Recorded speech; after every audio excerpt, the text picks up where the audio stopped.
성부와 성자와 성령의 이름으로 아멘. 에페소서의 말씀입니다. 나는 주님 안에서 분명하게 말합니다. 여러분은 더 이상 헛된 마음을 가지고 살아가는 다른 민족들처럼 살아가지 마십시오. 그들 안에 자리 잡은 무지와 완고한 마음 때문에 그들은 정신이 어두워져 있고 하느님의 생명에서 멀어져 있습니다. 감각이 없어진 그들은 자신을 방탕에 내맡겨 온갖 더러운 일을 탐욕스럽게 해댑니다. 그러나 여러분은 그리스도를 그렇게 배우지 않았습니다. 여러분은 예수님 안에 있는 진리대로 그분에 관하여 듣고 또 가르침을 받았을 줄 압니다. 곧 지난날의 생활 방식에 젖어 사람을 속이는 욕망으로 멸망해가는 옛 인간을 벗어버리고 여러분의 영과 마음이 새로워져 진리의 의로움과 거룩함 속에서 하느님의 모습에 따라 창조된 새 인간을 입어야 한다는 것입니다. 주님의 말씀입니다.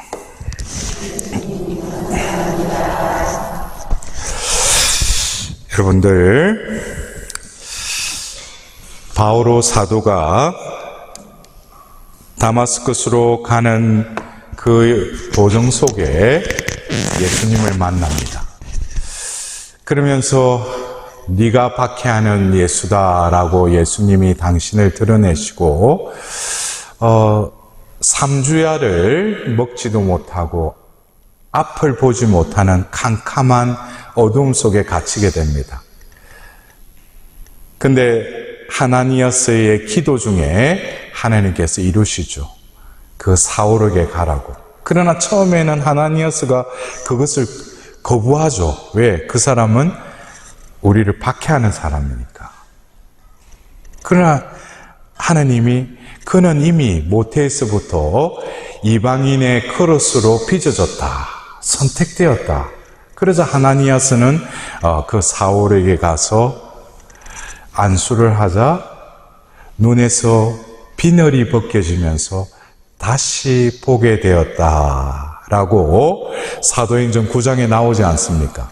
여러분들, 어쩌면 바오로 사도에게 있어서 예수님을 만나고 3주야를 그 어둠 속에서 보지 못했던 그 3인이라는 이 기간은 어쩌면 바오로 사도가 이때까지 살아왔던 상과 그리고 이제 하나님께서 그를 위해서 예비된 삶의 모든 것이 이 3주야 이곳에 함축적으로 담겨져 있다는 거예요. 결국 우리가 요나가 하나님의 그 부르심을 받고 도망가다가 큰 물고기에 삼켜지죠. 그러면서 거기서도 3주야를 지내다가 뱉어지죠. 그리고 니네베에 가서 말씀을 선포하자 어떻게 돼요? 그들은 회개하고 죄를 뒤집어쓰고 베옷을 입고 하나님의 진노를 다시금 사그러뜨리지 않습니까? 우리도 역시 이 그리스도인이라고 하는 것은 우리가 1년 중에 전례의 가장 중요하고 전례의 절정에 이르는 그 시기를 우리는 파스카 성삼일이라고 그러죠. 이 3일 동안 하나님께서는 뭡니까? 죽으시고 묻히시고 부활하시죠. 이것을 우리는 성삼일이라고 하는데 앞에 뭐라고 붙여요? 파스카의 성삼일이라고 하는 거예요. 여러분들, 파스카는 무슨 뜻이죠? 건너가다. 제가 올해 그 사순 시기에 가톨릭 평화방송의 그 산순 특강 마지막 강의를 제가 이렇게 하게 됐는데, 그때도 그 세상의 죄를 없애시는 어린 양에 대해서 제가 강의를 하였습니다. 결국 우리에게 있어서 죽으시고 묻히시고 부활하신 이 신비는 파스카의 신비예요. 왜냐? 예수님이 죽으심으로써, 예수님이 묻히심으로써, 예수님이 부활하심으로써 어떻게 됐어요? 바로 구약의 이스라엘 백성들이 이집트를 탈출하기 전날 바로 하나님께서는 파스카 음식을 준비하라고 그러죠. 그리고 너희들은 서둘러서 그 파스카 음식을 먹으라고 그랬어요. 그리고 잡은 그 양의 피를 문설주에 바른 그 집은 마지막 재앙인 그 죽음의 세력이 그 이집트 땅을 휩쓸을 때 그 피가 묻혀있는 그 집은 뭡니까? 죽음의 세력이 건너갔다는 거예요. 이게 파스카입니다. 결국 구약의 파스카가 죽음의 세력이 그 피가 묻은 그 집의 사람들을 건너서 갔다면, 이제는 신약의 파스카는 예수 그리스도께서 우리에게 새로운 길을 열어주셨다는 거예요. 이제는 죽음의 허덕이고 죄의 억압 속에서 멸망해야 될 우리들을 바로 몸소 죄와 죽음의 세력을 처이기시고, 더불어서 부활을 통해서 새 생명, 영원한 생명의 문, 좁은 문을 우리에게 열어주셨다는 거예요. 그래서 우리가 루카 복음사가가 루카 복음서를 적었을 뿐만 아니라 이어서 사도들의 그 움직임, 행적에 대해서 적은 사도행전을 적은 것이 우리에게서는 너무나 큰 다행이에요. 왜냐하면 예수님의 그 사복음서가 있다면, 그리고 서간만 우리에게 주어졌다면 왜 이 사도들이 왜 이런 서간의 내용들을 왜 적었을까? 그것은 바로 예수님의 그 역사를 적은 사복음서와 더불어서 예수님께서 사람을 낚는 업으로 만들겠다고 했던 그 사도들의 역사서가 바로 사도행전이죠. 그 사도행전을 보면은 사도행전 2장에 성령을 체험한 그들은 이제 밖으로 뛰쳐나가서 하나님의 복음을 전합니다. 근데 제가 조금 전에 말씀드렸던 그 사도행전 9장에 사울이 다마스커스로 향해서 뭘 하러 갔어요? 예? 그리스도교인들을 포박해서 데려오려고 다마스커스로 떠났죠. 근데 루카복음사가는 거기에 그렇게 적지 않았어요. 새로운 길을 찾은 이들을 찾아서 포박해 데려오려고. 여러분들, 성령을 받고 성령이 그 존재 안에 머무르는 자들은 새로운 길을 찾은 이들이에요. 여러분들, 어쩌면 제 앞에도 이렇게 잔이 이렇게 놓여져 있는데, 여러분들 그래요? 성령을 받기를 원하세요? 거기서 아멘만 하면 그게 제가 다음 말을 읽기에 참 애매한데, 여러분들 성령을 받기를 원하셔요? 근데 성령은 이미 다 받으셨잖아. 여러분들 그래요? 우리가 성령 충만이라고 하는 그 의미를 여러분들 어떻게 이해하고 계십니까? 제가 그래서 어느 곳에 가서 뭐 꼭 우리 신자들에게 여러분들 성령 충만하세요 그러면 아멘 해요. 근데 충만이라고 하는 것은 그냥 가득 채워지는 것이 충만이 아니에요. 우리가 성령 충만의 삶을 산다는 것은 성령이 임하셨을 뿐만 아니라 이 잔을 채우는 것에서 충만함이 완성되는 것이 아니라 계속 하나님의 성령은 이 물을 부어서 결국 이 잔을 다 채우면 어떻게 됩니까? 물이 계속 부어지면 이게 흐르죠. 이게 바로 충만이에요. 우리가 성령 충만의 삶을 산다는 것은 내가 원하는 것, 내가 이루고자 하는 것이 이루어지는 게 성령 충만이 아니에요. 나라고 하는 이 질그릇에 하느님의 보화를 담았듯이 나에게 그 끊임없이 부어지는 성령이 나를 채울 뿐만 아니라 그 채워진 이 그릇을 통해서 어떻게 됩니까? 이 성령은 흘러간다는 거예요. 여러분들 이것을 상상력을 동원해서 나의 존재는 과연 이 기도 모임에 나오면서 과연 이 그릇에 비유한다면 나는 과연 하나님이 나를 이곳에 부르셔서 또 은총을 나에게 부어주실 때 내가 원하는 것, 내가 이루어졌으면 하는 것, 그것만 이루어졌다고 해서 성령 충만의 상태에 이르렀는가? 아니면 나를 도구로 해서 굶주리고 도움을 청하고 지금 슬픔에 주저앉아 있는 이들, 힘들어하는 이들, 그들 가운데 함께하면서 내가 그들에게 선심 쓰고 자선을 베푸고 이러는 것이 아니라 나에게 부어주신 이 성령이 나를 통해서 흘러넘쳐서 그들에게도 성령의 역사함이 이루어질 수 있을 때 그것이 성령 충만함의 삶을 살아가는 것입니다. 여러분들 그래요?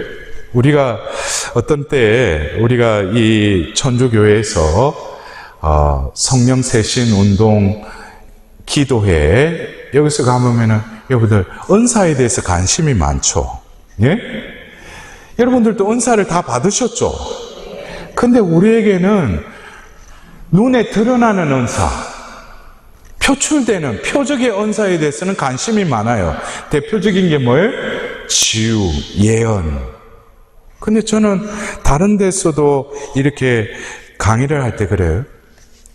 은사를 받은 사람을 은사자라고 이렇게 명명하는 것도 조금 저는 그렇게 올바른 표현이 아니라고 생각해요. 받긴 받았어요. 그러나 은사를 받은 사람을 저는 이렇게 비유를 해요. 여러분들 너무나 일상생활에서 자주 접하는 택배기사, 예? 은사를 받은 사람은 택배기사에 불과해요. 제가 그걸 무시하는 게 아니라 그 사람이 무슨 자격이 있고 조건이 되어서 하나님이 그 사람에게 은사를 주시는 게 아니에요. 하나님은 그 사람에게 뭐예요? 너 은사를 필요한 곳에 가서 택배기사가 그렇잖아요. 주소에 적혀진 그 물건을 그냥 가서 주소지에 가서 갖다 주면은 그거로 자기는 임무를 완수한 거잖아요. 근데 뭐 택배했다고 눌러서 택배 받았다고 나에게 감사 좀 해 이러지 않죠. 자기는 조용히 그 앞에 가서 갖다 놓고 사라지는 거예요. 거기에 자기가 자꾸 거기에 섞이면 안 돼요. 자기는 뭘 은사자다 해가지고 거기서 뭡니까? 성령께서 자유롭게 역사하지 못하시는 거예요. 그것을 은사를 어떻게 보면 택배 우리가 자기가 주문한 그 상품을 받았을 때 여러분들 택배기사 얼굴을 떠올려요? 그냥 상품 보고 그냥 기뻐하잖아요. 제대로 무사히 왔다고. 그거예요. 우리는 우리 안에서 활동하시는 그 성령께서 또 각 사람에게 그 이 교회의 일치를 위해서 지체로서 주신 성령이 중요하지 그 사람들이 중요한 게 아니에요. 그냥 도구로서 그냥 쓰임 받을 뿐이라는 거예요. 이 모든 것은 뭡니까? 성령이 하시는 것이죠. 그렇다면 다시 우리가 오늘 여러분들에게 그 에페소서 4장의 말씀을 시작 말씀으로 제가 선포를 했어요. 바오로 사도가 그 삼주야를 앞을 못 보다가 하나니아스의 안수를 통해서 다시 보게 되었다고 그랬죠. 근데 이 다시 보게 되었다라고 하는 이 의미는 흡사 예수님이 공생애 중에 어느 마을에 들어가셨어요. 근데 어떤 소경이 큰 소리로 다윗의 자손이신 예수님, 저에게 자비를 베풀어 달라고 그래요. 그래서 사람들이 조용히 하라고 그래요. 근데 예수님이 그를 나에게 데려오라고 그래요. 그러자 바르티메오 소경이죠. 그러면서 예수님이 그 소경에게 뭐라 합니까? 너가 무엇을 원하느냐? 그러자 그 소경이 뭐라고 그래요? 다시 보게 해 주십시오 그래요. 그러자 예수님께서 다시 보아라 그래요. 그리고 이어서 내 믿음이 너를 구원하였다. 그러자 즉시 다시 보게 되었다. 이게 루카복음서에 나오는 바르티메오 소경의 그 복음입니다. 여기서 보면은 세 단어가 똑같은 단어가 쓰여졌죠. 먼저 그 소경이 예수님께 뭐라고 했어요? 너가 무엇을 원하느냐 했을 때 다시 보게 해 주십시오. 그래서 두 번째 다시는 뭐예요? 누가 했어요? 예수님이 다시 보아라. 그리고 내 믿음이 너를 구원하였다 그래요. 그리고 세 번째는 그 말씀이 오고 가고 나서 그는 즉시 다시 보게 되었다 그랬어요. 여기서 보면은 똑같은 다시라고 하는 표현이 세 번 적혀 있는데 여러분들 그래요?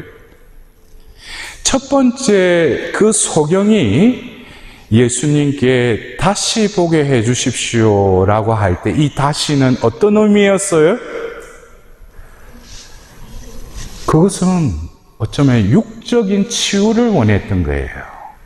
그가 태생 소경이었는지 아니면은 어느 기간까지 볼 수 있었는데 어떤 사고를 통해서 뭐 어떤 계기를 병을 통해서 시력을 잃을 수도 있죠.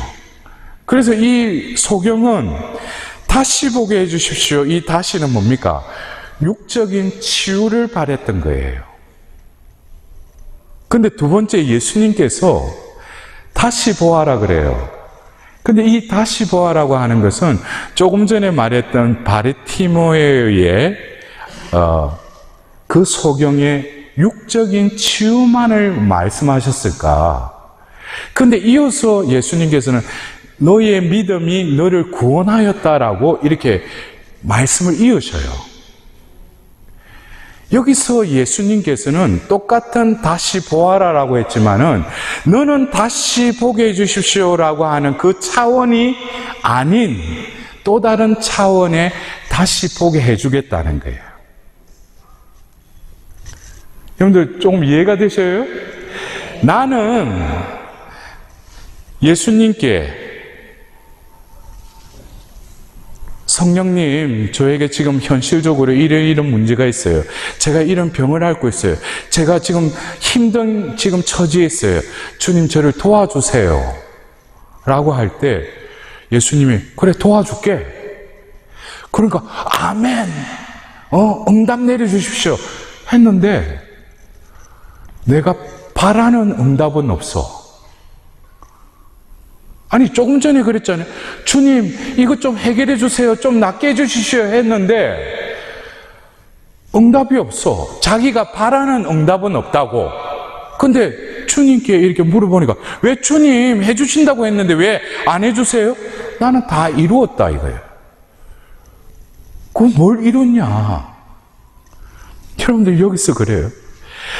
다시 보게 해 주십시오라고 했던 그 다시는 그냥 이 시력이 마비된 멀어진 이거를 눈을 다시 보게 해달라고 했는데 예수님은 다시 보아라라고 했어요. 그리고 그는 즉시 다시 보았다고 그랬어요. 그럴 때의 그 체험은 그 소경만이 체험했겠죠. 근데 그 소경은 분명히 다시 보게 됐어요. 다시 보게 된 거는 눈으로도 시력으로도 다시 보게 됐어요. 근데 자기가 구하지도 않았는데 바로 앞에 서 있는 그분이 바로 메시아임을 보게 된 거예요. 여러분들 그래요. 우리가 구하라, 청하라, 두드려라 하면 어떻게 한다고 했어요? 얻을 것이고 열릴 것이다 그랬죠. 근데 예수님이 그 말씀을 하시고 나서 그런 말씀을 하셔요. 너희 부모들도, 이 세상의 악한 부모들도 자식이 생선을 달라고 하는데 뱀을 줄 부모가 어디 있겠느냐. 그러나 하물며 하늘에 계신 아버지께서야 마태오복음서에는 더 좋은 것을 더 잘 주시지 않겠느냐 이렇게 말씀하셔요. 근데 루카복음서에서는 더 좋은 것을 성령을 더 잘 주시지 않느냐라고 이렇게 또 적어놨어요. 여러분들 그래요. 나는 하나님께 이걸 원하는데 내가 바라는 응답은 없어. 근데 더 좋은 것이 성령이래. 그럼 성령을 내가 받으면은 나는 지금 당장 이게 해결되고 이거 병이 낫기를 원하는데 거기에 대해서는 응답은 안 해주시고 성령을 주시면 어떤 일이 일어나겠어요? 성령을 더 잘 주시지 않느냐. 여러분들 성령 받길 원하시잖아. 이봐라, 그거 나는 성령보다는 지금 당장 발등에 떨어진 이게 해결됐으면 좋겠는데, 내가 좀 어디가 아픈데 이거 좀 해결됐으면 좋겠는데. 솔직히 여러분들 그렇잖아. 성령 받는 것보다 그거 이루어지는 거 원하지 않아요? 예? 근데 여러분들, 그러니까 제자리 걸음인 거야. 거기에는 뭐예요? 자기 뜻만이 있을 뿐이죠. 자기 기원만이 있을 뿐이죠. 예? 근데 우리가 더 좋은 것, 성령을 더 잘 주시지 않겠느냐 했죠. 그러면 우리가 성령을 베풀어 주시죠. 우리 안에 성령이 계시죠. 그럴 때 예수님이 하신 말씀을 한번 우리가 떠올려 봅시다. 제자들의 발을 씻기시고 새 계명을 주시고 나서 예수님이 보호자 성령에 대해서 말씀하시는데, 그분이 오시면은 모든 것을 가르쳐 주실 거다 그랬어요. 모든 것을 다 가르쳐 주실 거래요. 보호자 성령이 오시면. 그러면은 성령을 진정으로 내가 받고 내 안에 성령이 머무신다면, 내가 이거를 구했고 청했는데 두드렸는데 왜 나에게 응답을 안 해주시냐고 자기는 그렇게 적극적으로 반응을 일으킬 수도 있지만, 내 안에 계시는 성령께서는 그게 아니다.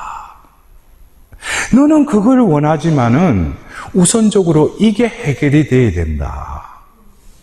너에게는 이게 발등에 떨어진 불처럼 느낄지 모르지만 너는 더 큰 지옥으로 떨어질 수 있는 그 구멍이 너희 영혼 안에 뚫려져 있다.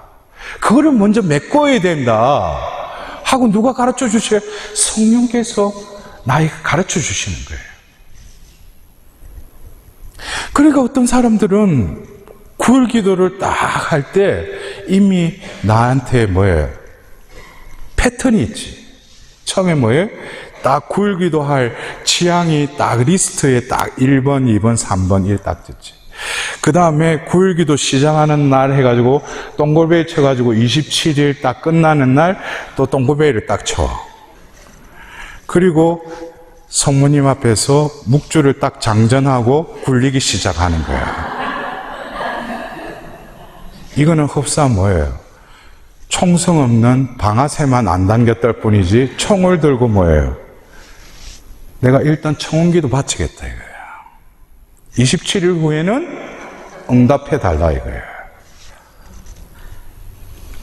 여러분들 이런 것들이 뭡니까? 구복적이며 기복적인 신앙이라는 거예요.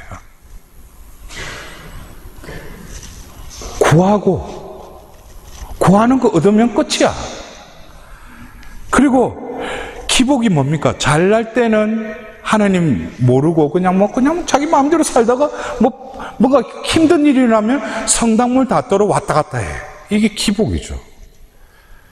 거기에는 공통적인 게 뭐예요? 자기 중심적인 신앙생활을 하는 거예요. 하나님 중심이 아니라 자기 중심적이에요. 여러분들, 하나님을 흠숭하는 것과 우상을 숭배하는 것은 겉으로 보면 앞에 와서 머리 조아리고 무릎 꿇고 뭘 비는 건 겉으로 보면 이 사람이 하나님을 흠숭하는지 숭배하는지 잘 구분이 안 돼. 근데 마음보, 그 내면을 보면 분명히 차이가 있어. 하나님을 흠숭한다는 것은 결국 뭐겠어요? 내가 지금 필요로 하는 것이 있을지라도 하나님 뜻을 나에게 이루소서. 왜? 하나님은 전지전능하시기 때문에. 나는 이게 필요하고 내에게는 이게 진정으로 해결되기를 원하지만 하나님은 모든 것을 알고 계실 뿐만 아니라 모든 능력의 하나님이시기 때문에, 그걸 신뢰하기 때문에 하나님 뜻을 이루어 달라고 기도하는 거예요. 이거는 하나님을 흠숭하는 거예요. 숭배는 뭡니까? 하나님과 딜을 하는 거예요. 내가 이렇게 했으니까 내 뜻을 이루어 달라는 거예요. 그래서 겉으로 볼 때는 성모상이 있고 예수님의 십자가가 있지만은 어떤 이에게는 우상인 거예요. 우상은 뭡니까? 인격적인 교류가 없어요. 그냥 뭡니까? 내 뜻만 이루어주면 거기서 만사오케이예요. 그래서 여러분들이 이곳이 뭡니까? 성전이죠. 근데 자기 뜻만 또 숭배하는 이들이 모였으면은 이곳은 성전이 아니라 뭐가 됩니까? 신전이 되는 것이죠. 뭐에 따라서? 자신의 마음가짐에 따라서. 그냥 모여있고 기도한다고 해서 다 이게 성전다워지는 게 아니에요? 바오로 사도가 그랬죠. 고린도 1서 6장에 그 불륜의 문제에 그 고린도 공동체에서 답변을 해달라고 할 때 바오로 사도는 어떤 그 문제가 불결하고 몸 안에서 짓는 죄 더 근본적인 원인은 뭡니까? 그 불륜의 문제에 대해서 바오로 사도는 이렇게 말씀하시죠. 여러분들의 몸이 여러분 겁니까? 여러분의 몸은 이미 그리스도께서 속량을 통해서 사셨다는 거예요. 이제 여러분은 바로 살아계신 성령의 성전입니다. 그래요. 근데 여러분 각자는 살아있는 성령의 성전이라면 여러분들 안에는 누가 계셔요? 성령이 계셔야죠. 이 표현을 여러분들 그래요. 본당에서나 우리가 기도 모임 때 또 성시간 지내죠. 성시간 할 때 어떻게 해요? 성광에다가 성체를 모시고 우리는 성시간을 하잖아요. 근데 여러분 한 사람 한 사람이 살아 움직이는 성광이에요. 왜? 우리는 미사 때 성체를 이용해서 우리 안에 성체가 머물러 있어요. 예수님의 몸이 모시고 있어요. 그럼 우리는 살아 움직이는 뭡니까? 성광인 거예요. 우리는 그 형제 자매를 볼 때 찬미 예수님 인사를 할 때 그 사람만 보는 것이 아니라 그 안에 있는 뭐예요? 예수님의 생명을 보는 것이죠. 그 사람이 죄를 짓고 회개하지 못하더라도 그를 끌어안고 용서하고 자비를 베풀어야 되는 것은 내가 하는 것이 아니라 내 안에 계시는 자비의 예수님께서 행하시라고 하니까 나는 그저 용서하고 베풀 수밖에 없는 거예요. 이 모든 것이 뭡니까? 나라고 하는 그 존재. 여러분 아까 그랬죠? 이미 나는 파스카의 존재가 됐어요. 뭐를 통해서? 세례성사를 통해서. 그래서 바오로 사도는 로마서 5장에 뭐라고 하냐면, 여러분들은 예수 그리스도와 함께 죽은 세례를 받았음을 여러분들 모르십니까? 그래요. 세례는 바로 뭐야? 예수 그리스도와 함께 죽은 거예요. 그리고 뭐예요? 묻히고 부활한 것이 바로 세례성사예요. 그래서 세례성사를 받았다는 건 하나님 자녀가 된 것이죠. 하나님의 자녀가 된 것은 새로 나의 존재를 빚으셨다는 거예요. 여러분들, 그래서 제가 시작 성경 구절을 여러분들에게 다시 명심하십시오 하고 바오로 사도가 그 존재에 대해서 이야기를 하셔요. 그러면서 4장 22절에 똑같은 나이지만 두 양상의 나의 존재를 이렇게 구분했어요.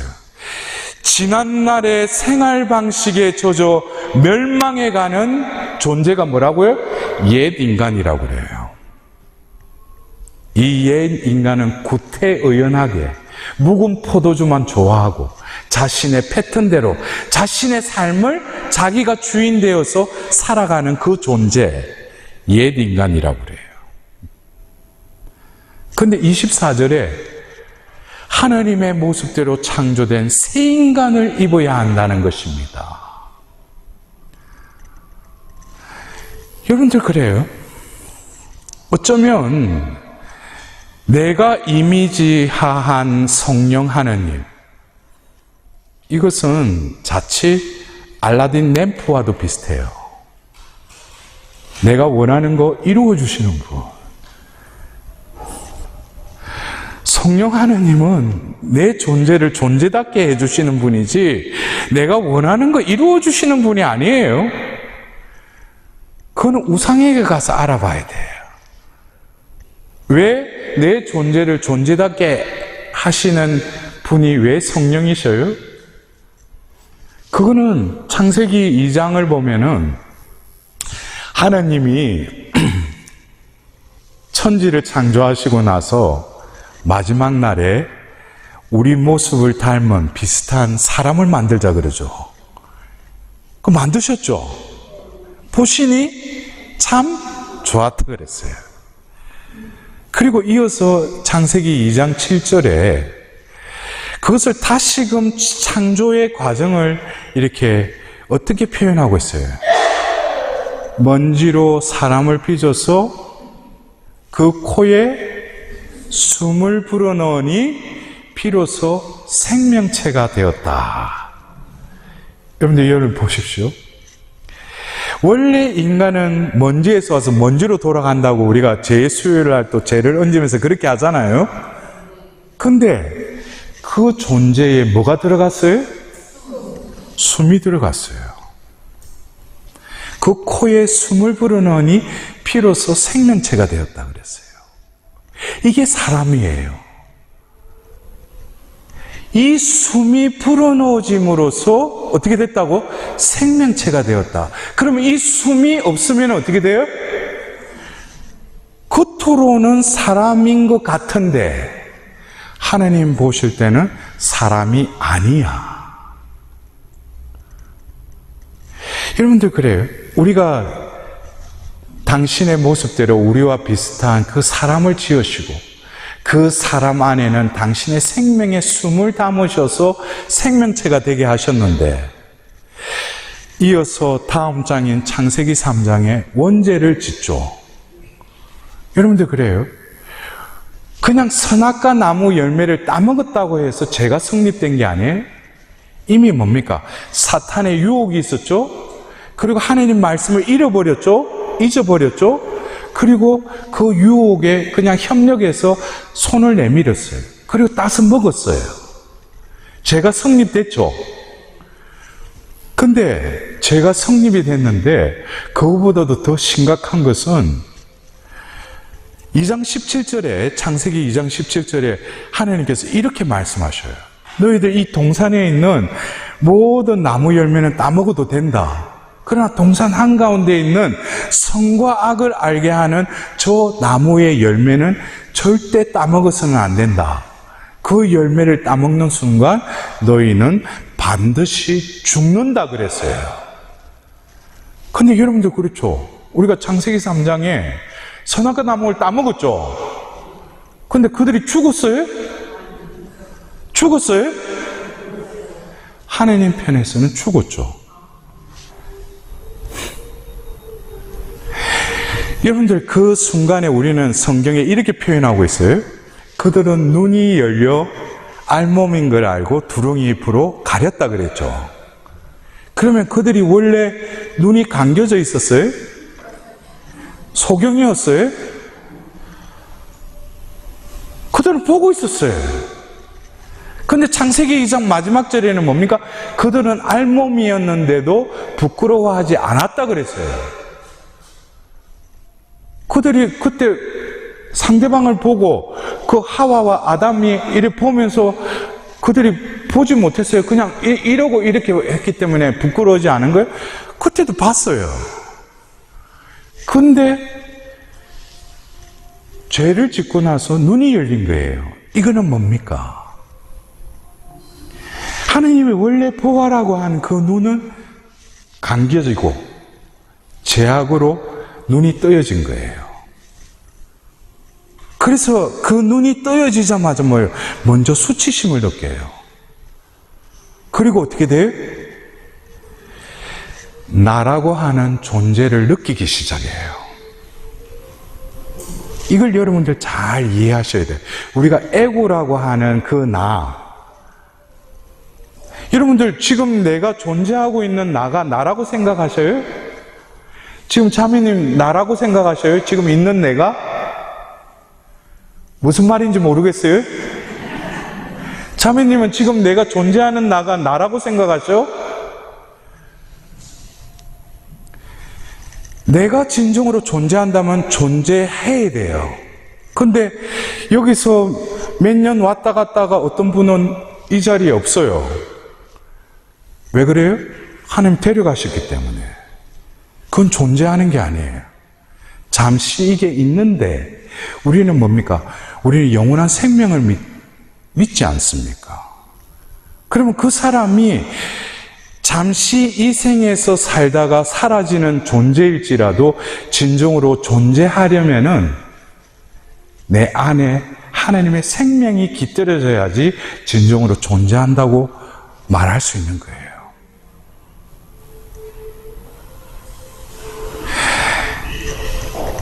여러분들 죄를 짓고 나서 먼저 눈이 열렸죠? 그리고 일어났던 것이 에고가 생겼다고 했죠. 여러분들 우리 창세기 2장을 보면은 아담과 하와를 창조하시고 나서 하나님께서 뭐라 했어요? 너희는 둘이 아니라 하나라고 그랬죠. 근데 에고가 생기면서 하나인 이 협력자를 어떻게 해요? 남으로 보기 시작하는 거예요. 원래 하나였잖아요. 나가 생김으로 남이 생겨버린 거예요. 이게 죄의 균열이에요. 죄로 인한 분리가 돼버린 거예요. 그러면서 뭐라고 합니까? 아담에게 너 선악과 나무 열매를 따먹었구나 하자 뭐예요? 당신이 창조한 저 여자가 나에게 따서주기에 내가 먹었다. 핑계를 대죠. 누구에게 해요? 그 남이라고 하는 존재의 그 죄를 전가시켜요.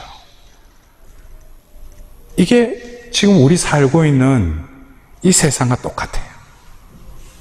나는 잘못 없어요. 저 사람이 그래서 그런 거예요. 여기서 뭡니까? 원래는 나와 남이 분리된 존재가 아니라 하나님에서 하나인 존재였어요. 근데 죄로 그거를 분리시켜버린 거예요. 그러니까 이 나와 남은 결국 뭡니까? 또 다른 자식을 낳았는데 자식들인 카인이 아벨을 죽이는 그 상황이 벌어지는 거예요. 이게 다 죄의 이 정상들이 우리 가운데 지금 그대로 이루어지는 거예요. 근데 우리가 그래요. 초대교회에 성령을 받은 사람들의 초대교회의 공동생활이라고 해서 그 사도행전 4장에 뭐라고 적혀 있어요? 그들은 가지고 소유하고 있는 모든 것을 사도들 앞에 내어놓고 함께 모여서 하나님을 찬미하고 빵을 나누고 그렇게 살았다고 그랬죠. 자기 소유를 자기 것으로 여기지 않았다고 그랬어요. 이 사람들이 강신자가 된 거예요. 제가 아까 그랬죠. 루카복음사가는 성령을 받은 사람들은 새로운 길을 찾은 이들이라고 그랬어요. 이제 자기 것, 자기 삶, 자기 소유가 자기 것이 아님을 깨달은 거예요. 이제 이 교회 공동체라는 것은 여러분들 그렇죠. 우리가 형제자매, 성도들 이런 표현이 뭡니까? 우리는 하나님 자녀이면서 우리는 뭐예요? 다 하나라는 것이죠. 그것을 이루게 하시는 분이 누구예요? 우리 안에 계시는 성령이시죠. 근데 우리는 철저하게 나로 존재하고 저 옆에 있는 사람은 남이에요. 이게 어떤 죄 속에 살아가고 있는 우리의 현실이에요. 제가 조금 여러분들이 이게 무슨 말인가? 근데 저는 그래요. 이번에 제가 지난주에도 대구 대교구에서 일일 대피정이 있어서 제가 그 토요일 날, 근데 제가 오전부터 강의가 있다 보니까 그 전날 내려갔어요. 제 본원이 이제 수원에 분당에 있다 보니까 분당에서 이제 내려가는데 그 내려가다가 이제 점심을 먹어야 될 거가 해가지고 충주 휴게소에서 조금 요기를 하고 이제 보니까 이제 그 기름 게이지가 조금 내려가서 대구까지 가려면 좀 기름을 채워야 되겠다 싶어가지고 그 옆에 바로 주유소가 있어서 주유소에 갔는데 셀프로 이제 주유를 딱 하려고 하는데 해가지고 이렇게 누르고 하다가 저도 자연스럽게 휘발유를 그냥 넣고 있는데 뒤에서 제 다음에 이제 기름을 넣을 분이 갑작스럽게 유리창을 빼꼼하더만 저를 보고 아니 그 차 경유차 아니에요 이러는 거예요. 근데 그 순간에 제가 탁 빼버렸어요. 왜냐면 경유차에다가 휘발유를 넣고 있었던 거예요.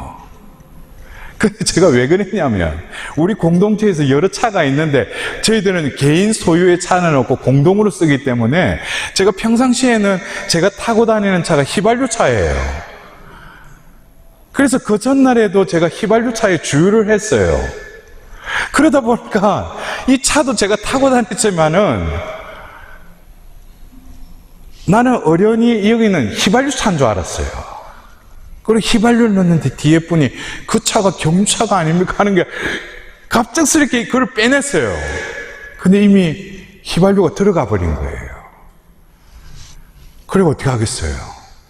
보험회사에 전화를 했죠. 그러자 레카차가 오고 근데 거기서 중요한 것은 저도 이런 일은 처음 겪기 때문에 바로 사무실에 그 주유소 사무실에 가 이거 어떻게 해야 되냐니까 아유 손님 보면은 절대 시동 걸면 안 된대. 그래서 중립에다 놔놓고 밀고 어디에다가 일단은 갖다 놓으라는 거예요. 그래가 우리 신자들이 갖고 이거 밀어서 갖다 놨어요. 그리고 이제 뭐 레카차도 오고 또 렌트를 해가지고 그렇게 내려간 거예요.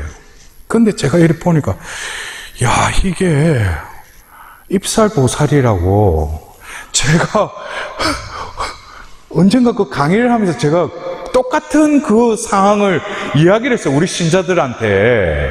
여러분들 아니 경유차에다 휘발유를 넣으면 됩니까? 안 되죠. 왜냐하면 그걸 넣는 순간에 차 고장납니다. 제가 그 강의 중에 똑같은 말을 했어요. 왜 제가 그 비유를 말을 했냐면은 우리가 하나님께 어떤 청원 기도를 할 때 주님 저를 도와주십시오 라고 기도 바칠 때 있잖아요. 그때 자신의 마음을 잘 들여다보면은 자기 딴에는 할 만큼 노력했다 이거예요. 근데 되었다 안 되었다? 안 되었다는 거예요. 그러니까 그때 비로소 뭐예요? 하나님께 도와달라고 그러죠. 그럴 때 여러분들 그래요. 도와달라고 하는데 거기서 내 안에는 아직까지 뭐가 내재되어 있어요? 나의 힘이 있어요. 근데 하려고 해도 안 되죠. 근데 아직 버리지는 않았어. 그냥 내 힘이 있어. 여기다가 무엇을 플러스 해달라고? 하나님 당신의 힘을 베풀어 달라고 하는 거예요. 그러면서 제가 그런 거예요. 여러분들 경유차에 휘발유 넣으면 돼요? 안 되죠. 왜? 차가 고장나니까. 근데 나의 힘이라는 것과 하나님의 힘은 똑같은 단어일지 모르지만은 성분이 다르다는 거예요. 나의 힘은, 인간의 힘은 자기가 뭐 영양제 먹고 조금 스태미나 키웠다고 한시적으로는 힘을 쓸지 모르지만 금방 피로가 쌓이고 힘이 떨어진다는 거죠. 근데 하나님의 힘은 뭡니까? 영원하신 분이시죠. 불가능을 가능케 할 수 있는 그 힘이시죠. 그러니까 똑같은 힘이라도 뭐예요? 내용물이 완전히 틀린 거예요. 그러면서 제가 경유차에다가 휘발유를 넣어도 됩니까? 라고 그렇게 비유로 말했는데 제가 막상 그 일을 당하고 나니까 다시금 제 머리를 퉁치는 거예요. 그러면서 우리가 신앙생활 하면서 결국 그 차는 어떻게 했어요? 정비소에 가서 모든 걸 분해해가지고 연료통을 떼내고 연료통을 깨끗이 씻고 다시금 그 차에 맞는 경유를 넣었어요. 그래야지 차가 움직이는 거예요. 근데 제가 아까 말씀드렸죠. 창세기 2장 7절에 우리가 생명체라고 불리게 된 것은 내가 그냥 욕심만 가지고 있다고 해서 내가 생명체가 되는 게 아니에요. 하느님 눈에는. 그 코에 뭘 불어넣었다고 했죠? 숨을 불어넣자 비로소 생명체가 되었다. 그러면 하나님 보실 때 너 살아있구나. 너는 살아있는 것 같이 보이는데 하나님 눈에는 뭐예요? 죽어있는 거예요. 화장하고 뭐 나름대로 요즘은 좀 때깔 좀 했다 해가지고 니 예쁘네 뭐 다 인간적인 눈이에요. 하나님은 외모를 보시는 게 아니죠. 사무엘이 이제 하나님이 뽑으신 사람을 가서 이사야한테 물어볼 때 첫째 아들을 데리고 오죠. 그래서 사무엘도 깜빡 속아 넘어갈 수 있었던 거예요. 왜? 키가 크고 잘생긴 거 보고 사무엘이 보고 이 아들이 하나님께서 뽑으신 사람이구나. 그러니까 그 순간에 하나님께 뭐야? 사람들은 외모를 보지만 나는 그 사람 속을 본다고 그랬어요. 그래서 다 탈락당하고 마지막에 뭐예요? 볼이 불구스러움한 눈매가 아름다운 그 목동인 다윗을 데리고 오자 바로 이 아이에게 기름을 부으라 그러죠. 그러자 영이 들어닥쳤다고 그랬어요. 여러분들, 우리가 이 교회 안에서 이 성령 세신 운동이 일어난 지도 벌써 뭐예요? 제 나이하고 똑같아요. 지금 50년이 훨 넘었어요. 저도 성령 세례를 받은 지 이제 있으면 20대 때 받았기 때문에 이제 하면은 이제 40년이 다 돼가요. 근데 저도 한때는 제가 느끼려 하지 않더라도 하나님의 숨결, 하나님의 현존, 이걸 느꼈어요. 미사에 참여하고 말씀을 읽고 성가를 볼 땐 끊임없이 그 하나님의 현존 속에서 눈물을 흘리기도 하고 내 마음속에 기쁨이 가득 찼어요. 근데 어느 순간부터 잠잠해지기 시작해요. 그래서 하나님이 계신가? 또다시 그런 느낌을 나는 느끼고 싶은데. 근데 우리의 한 존재가 이 세상에 태어나서 처음에는 어머니 젖을 먹다가 이유식을 먹다가 조금씩 쌀을 먹다가 이제 하면은 단단한 음식도 먹게 되죠. 그것이 성장의 과정의 자연스러운 현상이 아닙니까? 내가 이 세상에서 생존하려면 그렇게 살아야죠. 근데 나이는 먹는데 아직까지 엄마 젖만 빨고 있으면 어떻게 되겠어요? 그 사람 좀 이상한 사람이지. 그래서 바울 사도도 그런 거예요. 고린도인들에게 편지를 보낼 때 그런 거예요. 내가 처음에 갔을 때 여러분들은 단단한 음식을 소화해낼 수 있는 능력이 없었다는 거예요.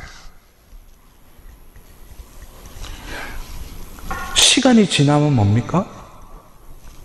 이제 내가 먹기 싫어도 건강에 좋다면 먹어야 돼요. 내가 좋아하더라도 건강에 안 좋으면 뱉고 삼가해야 돼요. 근데 내가 좋아하는 거, 내가 선호하는 거, 그것만 자꾸 하느님께 때를 쓰면 뭐겠어요? 아직까지 성숙하지 못한 거예요. 여러분들 그래요. 바오로 사도가 여러분들이 생각하는 크리스찬, 그리스도인 이것에 대해서 바오로 사도는 아주 심플하게 그 정의에 대해서 이렇게 말하고 있어요. 로마서 8장을 보면은 바오로 사도께서 로마서 8장 9절에 10절에 이런 말씀하셨습니다. 하나님의 영이 여러분 안에 사시기만 하면 여러분은 육 안에 있지 않고 성령 안에 있게 됩니다. 누구든지 그리스도의 영을 모시고 있지 않으면 그는 그리스도께 속한 사람이 아닙니다. 그러나 그리스도께서 여러분 안에 계시면 몸은 비록 죄 때문에 죽은 것이 되지만 의로움 때문에 성령께서 여러분의 생명이 되어 주십니다. 여러분들 보십시오. 우리가 그리스도인, 크리스천이라고 하는 것은 그리스도께 속한 자예요. 그리스도께 속한 자라고 하는 것은 그리스도를 닮은 자이기도 한 것이죠. 근데 바오로 사도는 그리스도께 속한 자를 어떻게 구분을 해요? 여러분들 안에 그 영을 모시고 있지 않는 사람은 그리스도께 속한 사람이 아닙니다 그랬어요. 아주 심플하죠? 이 한 문장의 의미를 여러분들이 잘 깨달으면은 신앙생활이라는 것은 거저먹는 거예요.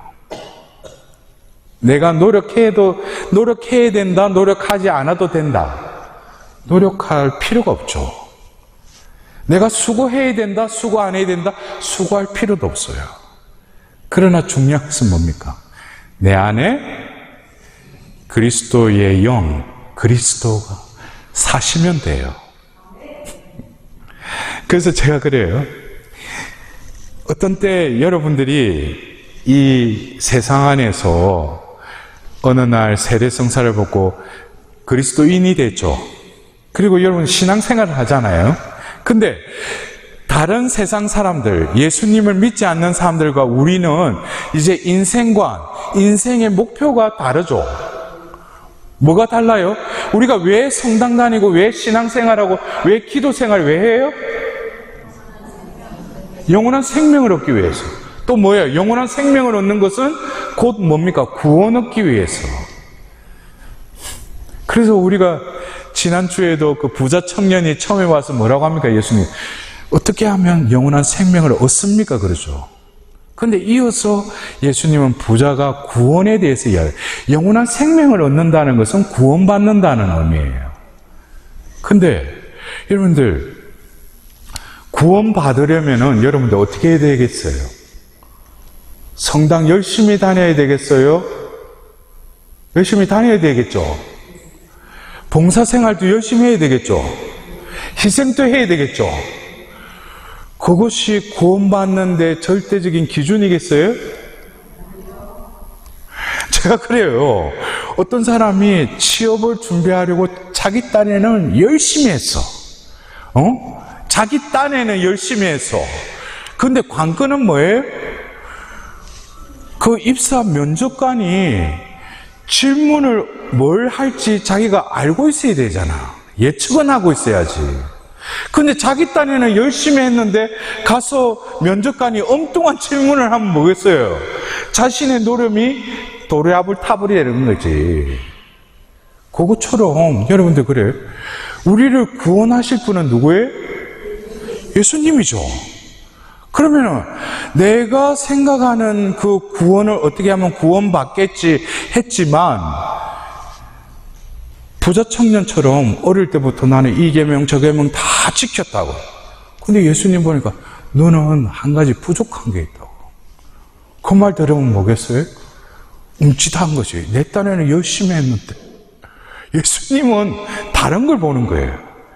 내가 열심히 계명 지킨 그것도 보시지만 예수님은 내 마음의 중심에 뭐가 있는지를 보는 거예요. 너는 마음에 보니까 자식이 있네. 너는 네 마음 중간에 보니까 재물에 있네. 너는 네 마음속 중간에 권력이 있네. 그 사람은 구원 못 받는 것이죠. 우리에게는 정화의 시간이 필요하죠. 그럼 연옥에서 정화되어야 되겠죠. 근데 제가 아까 그랬죠. 노력할 필요가 없다? 수고할 필요도 없다고 했죠. 그러나 우리 그리스도인에게 구원받을 수 있는 것을 여러분들 비결을 제가 이것도 수년 동안 제가 묵상을 하고 해가지고 얻은 건데 말씀을 드릴까 말까? 예? 해드릴까요? 예. 여러분들 구원이라는 의미는 나 스스로는 구원받을 수 없다는 것이죠. 누군가가 와서 구해줘야 된다는 거예요. 근데 우리 그리스도교는 성부, 성자, 성령의 하나님을 믿어요. 구약의 이 백성들은 성부 하나님만 계시되었죠. 근데 여기서 우리가 알아야 돼요. 아까 죄를 지음으로 인해서 사람의 이 존재가 변질이 돼버린 거예요. 왜? 원래는 하느님과 일치된 존재였는데 죄로 인해서 뭐가 생겼다고 했어요? 나가 생겨버린 거예요. 하느님과 분리된 나가 생겨버린 거예요. 그리고 나와 또 다른 남이 생겨버린 것이죠. 그래서 하느님은 이걸 회복시키기 위해서 또 카인과 아벨 대신에 셋을 낳아요. 근데 하느님의 아들들과 사람의 딸들이 또 섞이게 돼요. 그래서 창세기 6장에는 하나님이 그것을 보고 진노하셔요. 후회하십니다. 내가 사람을, 그리고 인간을 보고 뭐야? 살덩어리일 뿐이라고 그래요. 살덩어리일 뿐이구나. 그러면서 그에게 머물고 있던 영을 거둬가셔요. 6장 3절에. 그러니까 여러분들 2장 7절에 숨을 불어넣음으로써 비로소 사람이 뭐가 됐다고 했어요? 생명체가 됐다고 했죠. 근데 그 숨을 거둬가신 거예요. 영을 거둬가신 거예요. 그래서 구약은 어쩌면 하나님과 계약을 맺고 율법을 주셨잖아. 근데 그들은 뭡니까? 하나님과 올바른 관계를 맺는 게 그 율법을 지켜야지만 올바른 관계를 맺는다라고 생각할 수밖에 없는 거예요. 왜? 하나님이 원래 생명체가 되게끔 했던 그 영을 거둬가셨기 때문에. 그리고 구약에서는 뭡니까? 기름을 붓던 뒤 당신의 사명을 주기 위해서 그에게 영을 불어넣은 자들은 그 영의 이끌림에 살아갔다는 것이죠. 그러니까 구약의 이스라엘 백성들은 겉은 사람인데 뭡니까? 알맹이가 없는 거예요. 사람답지 못한 것이죠. 근데 요에스를 통해서 뭡니까? 만민에게 이제 내 영을 부어주리라. 그리고 예레미야를 통해서 새 계약을 약속하셔요. 그리고 신약에 와서 뭡니까? 하느님이 인간이 되시죠. 이것은 우리를 구원하시기 위해서 하나님의 그 아드님이 육을 취하셨지만 결국 뭡니까? 예수님을 보면서 우리는 하느님을 보고 또 인간을 보지 않습니까? 신성, 인성을 보지 않습니까? 그 존재가 바로 뭡니까? 원래 하나님이 창조하신 첫 아담이 죄를 짓기 전에 그 하나님이 보시니 참 좋았다라고 하는 그 존재의 모습으로 이 땅에 직접 하느님이 육을 취하시고 오신 거예요. 우리가 왜 예수님을 닮아야 돼요? 예수님을 왜 따라야 돼요? 예수님이 내 안에 왜 사셔야 돼요? 사람다워지니까. 근데 예수님만 이 땅에 오셨다고 해서 그 사람이 사람다워지는 게 아니었죠. 그래서 예수님이 잡히시기 전에 마지막 그들과 최후의 그 파스카 음식을 나누면서 그에게 약속하셔요. 너희에게 보호자 성령을 보내주겠다. 그분이 오시면 내가 했던 말을 기억하게 해주고 또 깨닫게 해주겠다고. 이 세상의 잘못된 죄와 죽음과 심판에 대한 올바르지 않는 생각들을 내가 바꿔주겠다고 그래요. 그리고 때가 되자 뭡니까? 성령이 임하시죠. 여러분들 그래요. 우리가 사도행전 2장의 성령 강림 사건을 우리는 그 이미지를 그렇게 생각해요.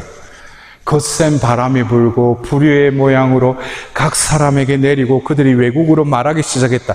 그걸 성령 강림 사건의 본질이라고 생각해요. 그건 하나의 현상이에요. 그 현상 금방 사라졌어요. 하나님께서 성령을 그들에게 부어주시며 궁극적으로 이루고자 하셨던 것은 루카 복음사가가 성령 강림 사건의 마지막 절에 이런 재미있는 표현을 해놨어요. 사도행전 2장 13절에 들어는 이 사람들이 새 포도주에 취했군 하고 빈정거렸다고 그랬어요. 이 말을 마지막에 이렇게 딱 적어놨어요. 성령 강림이 있었던 그 시간은 삼시경이라 해서 우리가 통용되는 시간으로 하면 몇 시예요? 오전 9시예요. 오전 9시인데 그들이 외국어를 말하고 완전히 막 술에 취한 것처럼 그 사람이 그 언어도 모르는데 외국어로 막 하는데 다들 뭐예요? 디아스포라에서 어떤 유대인들이 그 말을 듣고 자기 나라 말로 다 들리는 거예요. 그러면서 하느님의 위협의 영광을 돌리는 소리로 다 들리는 거예요. 그러면서 그들이 새 포도주에 취했군 하고 빈정거렸다고 그랬어요. 여러분들 그 사람들이 술에 취했어요? 성령을 받은 것이죠. 근데 여러분들 여기서 루카 복음사가가 새 포도주에 취했군 이랬죠. 여러분들 새 포도주 하면은 예수님께서 공생애 때 했던 비유의 말씀이 떠오르지 않으셔요? 바리사이들이 단식의 문제로 예수님께 와서 물을 때 예수님께서 신랑의 친구들이 신랑과 함께 있는데 어떻게 단식할 수 있느냐 하시면서 천조각과 그 옷의 비유를 말씀하시고 나서 새 포도주와 새 가죽 부대에 대한 비유의 말씀을 하시죠. 새 포도주를 묵은 가죽 부대, 헌 가죽 부대에 담으면은 뭐예요? 포도주도 가죽 부대도 다 버리게 된다고 그랬어요. 이어서 뭐라고 하셔요? 새 포도주는 새 가죽 부대에 담아야 한다.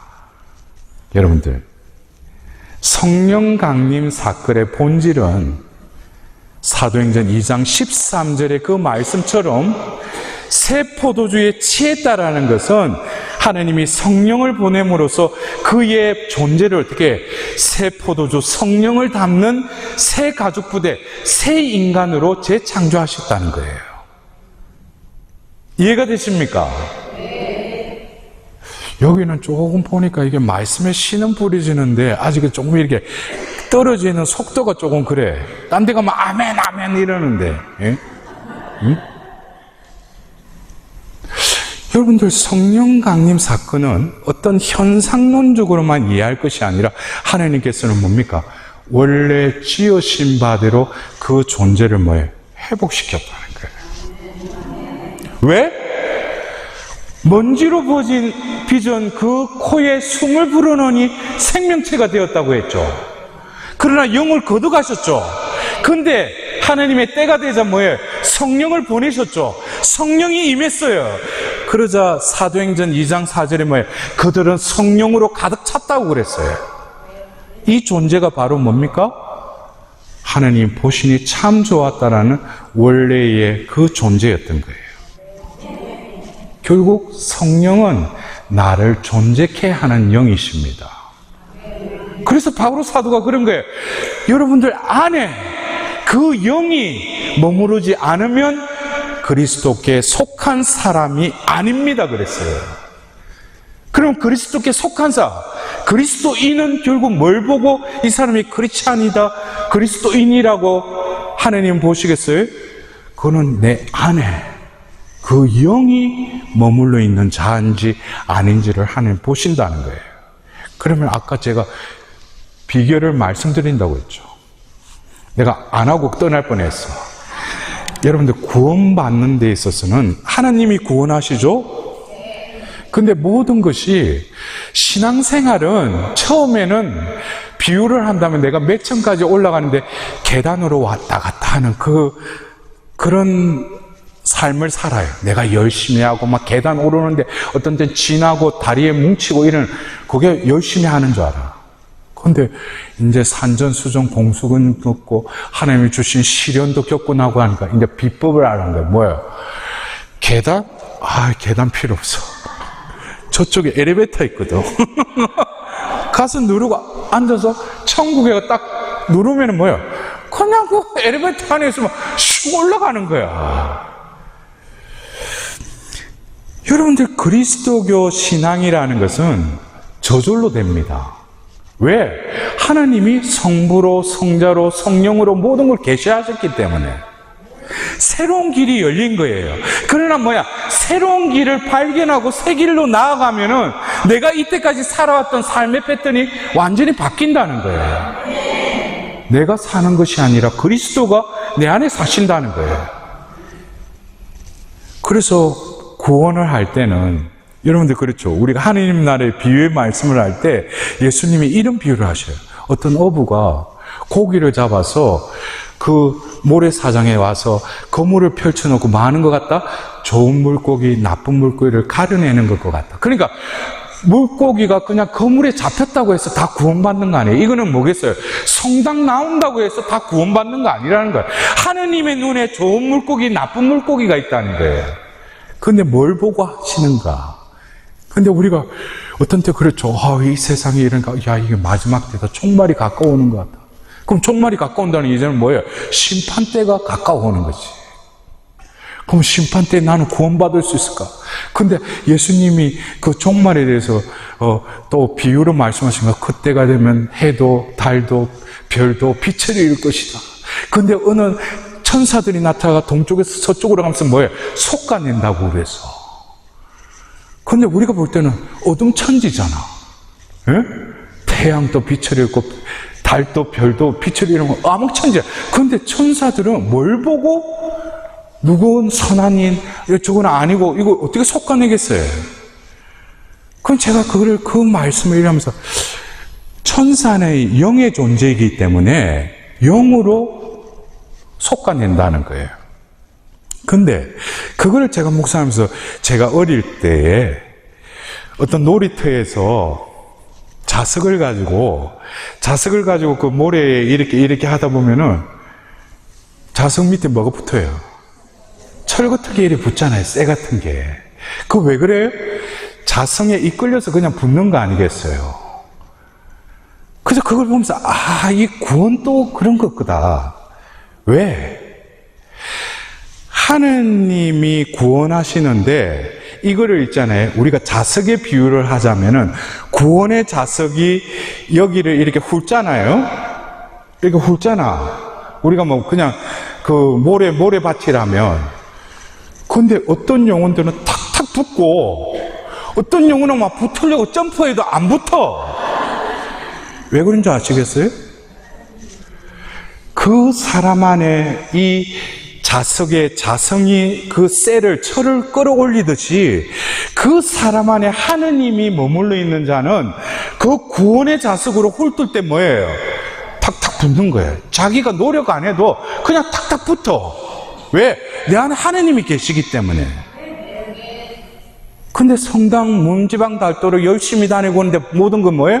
내 중심적으로. 내가 나를 드러내기 위해서, 내 인정받기 위해서. 나 위주로 신앙생활을 한 사람은 자기 딴에는 몇 년간 레지오 단장하고 성령 기도회, 기도회장 열심히 커리어는 쌓을지 몰라도 구원의 자석이 할 때 붙으려고 점프를 아무리 해도 안 붙는 거예요. 왜?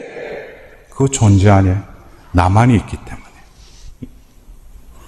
여러분들, 구원의 원리를 조금 이해하신다면 신앙생활은 내가 열심히 한다고 해서 완덕에 이르는 게 아닙니다. 하느님은 완전 무결한 시스템을 이미 다 계시하셨어요. 성부로, 성자로, 성령으로. 보호자 성령은 우리에게 더 좋은 것을 주시길 깨우쳐 주실 뿐만 아니라 분별하게 해주시고, 내가 눈에 보이는 것이 다가 아니라는 것이죠. 보이지 않는 그 너머를 볼 수 있는 믿음의 눈을 뜨게 해주셔서 사울이 다시 보았듯이, 바르티메오가 다시 보았듯이 우리들도 뭡니까? 바로 묵시록 21장 1절에 나는 새 하늘과 새 땅을 보았습니다. 이것은 무슨 외관상으로 니볼레링을 해가지고 새 하늘 새 땅을 본 게 아니에요. 내 존재가 변했어요. 어떻게 변했어요? 나로 살았던 그 존재가 옛 인간을, 그 욕망과 육정을 예수 그리스도의 십자가에 못 박혀 죽고 나서 바로 세례로 나를 다시 빚으신 새 인간으로 나를 다시 이렇게 세우신 거예요. 그 존재감으로 살아갈 때 여러분들, 나는 늘 똑같은 세상일지라도 새 하늘 새 땅을 바라봅니다. 제가 마지막으로 언제 한번 제가 하는 기도 모임에 어떤 암 말기 환자가 왔어요. 제가 외모를 보니까 완전히 죽기 일보 직전에 산송장이었어요.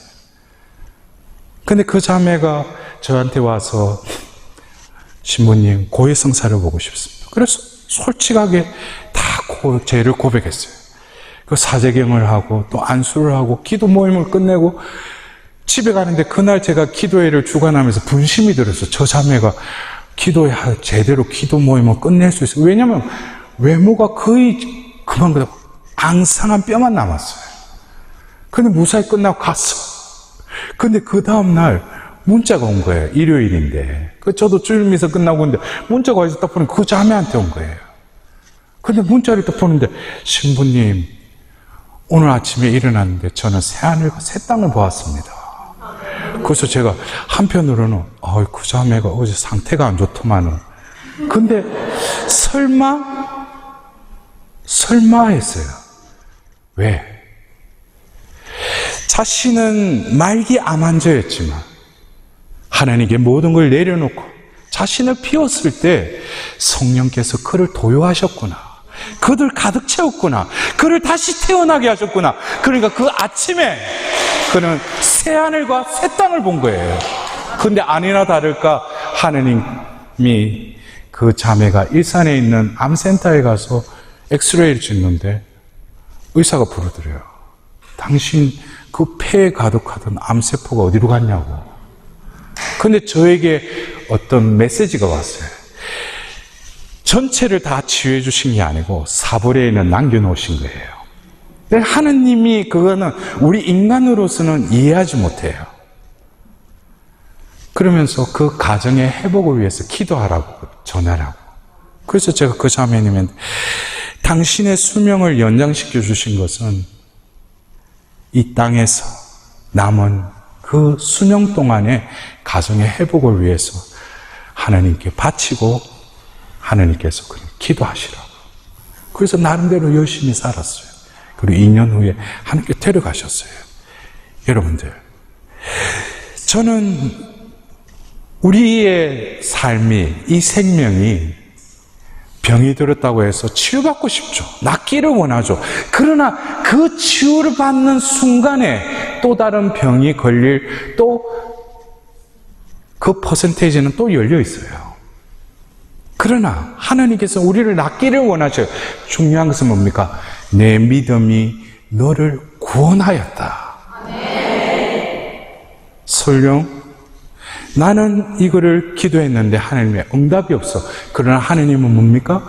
나의 영혼을 구원하기 위해서 또 다른 방법으로 나에게 그 은총을 베풀어 주셨다는 것.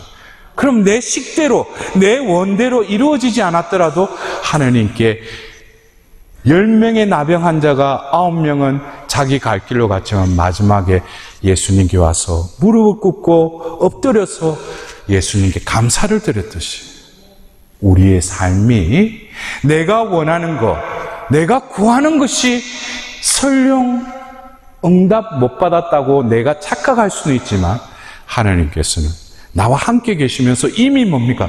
더 좋은 것, 성령을 더 잘 주시지 않느냐. 오늘 이 밤 여러분들 이 말씀 가운데 여러분들에게 영을 통하여 성령이 또 임하셨고 여러분 존재를 채웠습니다.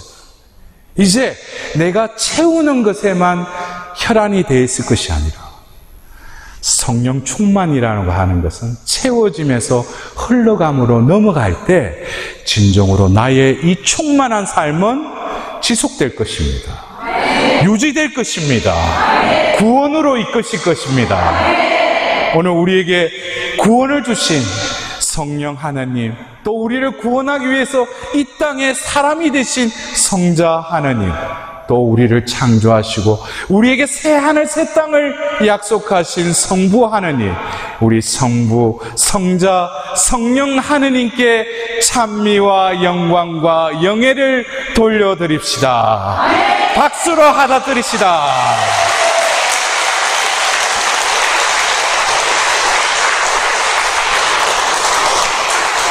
영광이 성부와 성자와 성령께 성부와 성자와 성령의 이름으로 아멘.